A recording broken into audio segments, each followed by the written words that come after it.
Cranking up. Understanding the phrase.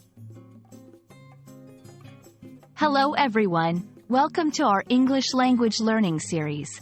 Today, we're going to explore a very interesting English phrase, cranking up. This phrase is used quite often in everyday English, and understanding it can really help you sound more like a native speaker.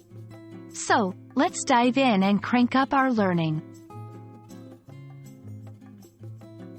The phrase, cranking up, originally comes from the action of turning a crank or handle to start or increase the power of a machine.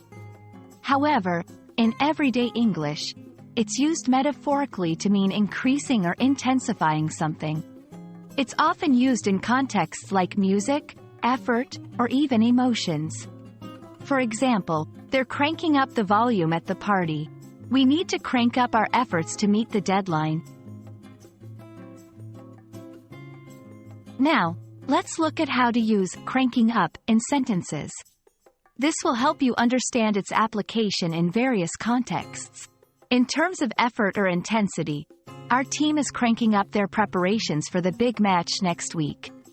With machinery or devices, it's cold in here. Could you crank up the heater? In emotional contexts, as the deadline approached, everyone cranked up their focus and determination. When using cranking up, it's important to remember that it's typically used for actions or things that can be increased or intensified. Avoid using it for things that don't logically fit this idea. For instance, it would be incorrect to say, "I'm cranking up my age next year." Like many English phrases, cranking up has variations. Some of these include, cranking it up. They're really cranking it up now. Crank up the heat, pressure. Used metaphorically to mean increasing the intensity or difficulty. And that wraps up our lesson on cranking up.